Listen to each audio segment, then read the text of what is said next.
Welcome to another edition of Northern Heat. My name is Bob Lennon, President of ThermalWood Canada, host for the show. And today we have a special guest, Tara Steeves. Tara, how are you? I am great, Bob. How are you? Not bad. Great. So, Tara, tell us a little bit about your business that you have down here in downtown Bathurst called the Tin House Emporium. Tin House. Well, welcome to my humble little store.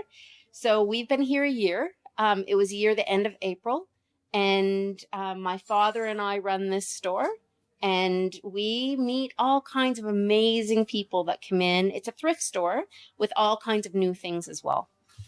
Well, tell us a little bit about, where you've been and stuff, because we talked a little bit about where you grew up in Moncton, and but you've traveled all the world. So tell us a little bit about that, and then we'll get into the store a little bit more. Well, I lived in the States for quite a few years, North Carolina, Michigan. But I am a world traveler. I've been to 32 different countries. I lived in Northern Ireland for a period of time and spent time in Eastern Europe, a lot of time in Africa, and just experienced cultures not quite like our own. And it really changed my heart, my life. So the store and Africa have a link. They do. We sponsor and have since 2014. We sponsor over 900 orphans in Koudougou, Burkina Faso.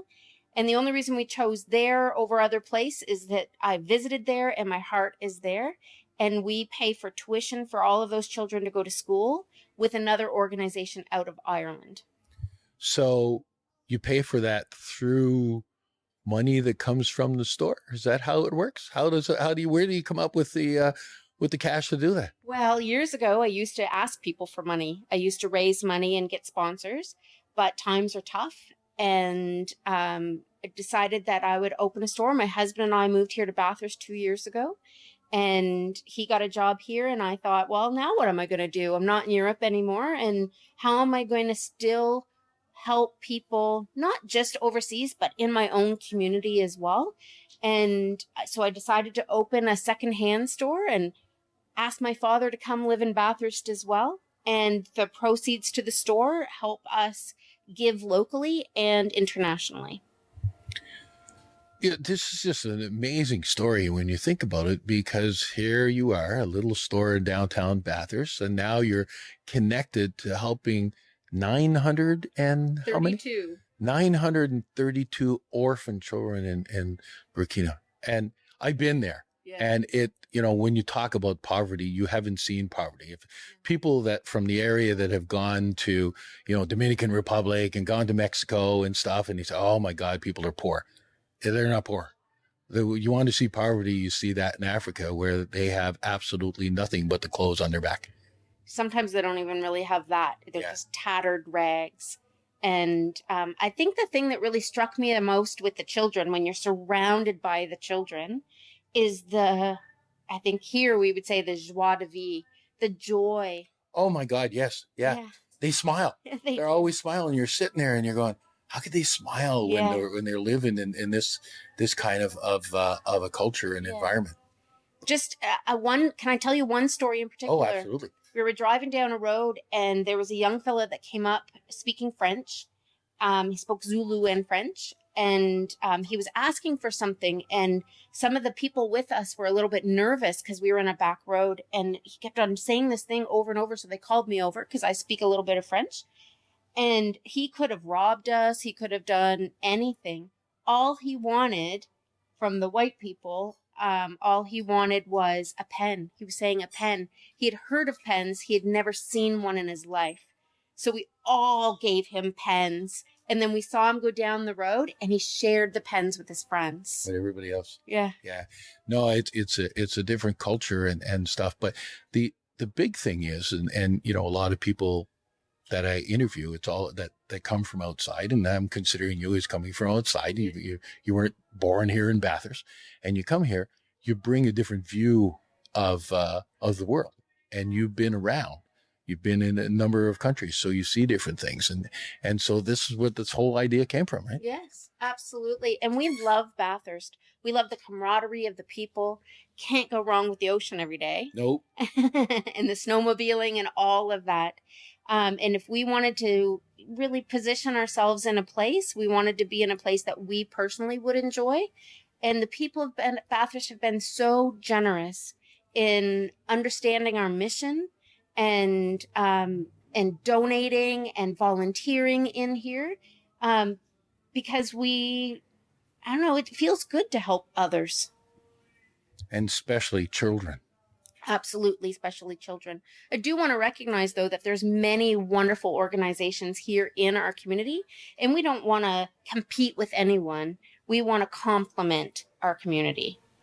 And you also help the local too, the local group, the homeless people, right? Yep. Since I opened the store a year ago, we have helped 3 homeless families get off the streets here, clothed people. One day in particular in the fall, a gentleman was dropped off from jail. He'd been in prison for a few years, dropped off in his orange jumpsuit. And somebody said, go over there, they'll help you, with no, pointing fingers. And he went out of here with clothes, with shoes, with all kinds of things. And we were able to just say, you know what? You matter. I don't care what your past is. You matter. And it's just good to be able to give back to community. Well, people like you and your husband and your father, because he's also part of this, there's not a whole pile of them around. And I think that what you're doing is just absolutely, absolutely amazing. And that not only helping people locally, but also the fact that you're helping these orphans. And we talked a little bit about it. There's all these large organizations that, on television and stuff that donate, but they end up with these massive overheads too at the same time. So you never know how much and what gets there. But in your case, the money is going to the children to be able to pay for them in school, because you mentioned that they need to pay to go to school. They do. In Burkina, it's not free education. So if you don't have the means to pay, you don't go to school. And the schools that we help support are premium schools. The kids are getting scholarships for universities around the world, out of Burkina, out of Kédougou. One of the things that I think is that we do is we have a team member on the ground in Kédougou. Okay. So I send money personally there. So we know that 100% of our proceeds go there. And I have not taken any money from the children. Like I don't have a salary per se that comes out of any of the donated funds for that. And we know that 100% of the proceeds purchase the stuff, and they send me videos and pictures of the being distributed to them. So we know that it's there. And my husband's and mine oldest son lives in Africa as well, and he's able to check in on the different projects that we have going on. Well, that's good to know, because a lot of people think about, I'd like to give to these programs, but then they hear all kinds of horror stories and they never know, does money really going to get there? Is it going to happen? And so understanding that your supply chain, if we want to call it, is pretty short. It is pretty short. And we predominantly purchase rice. This past allotment of funds that we sent set up 13 widows that had recently been widowed because of their faith. Their husbands were all killed.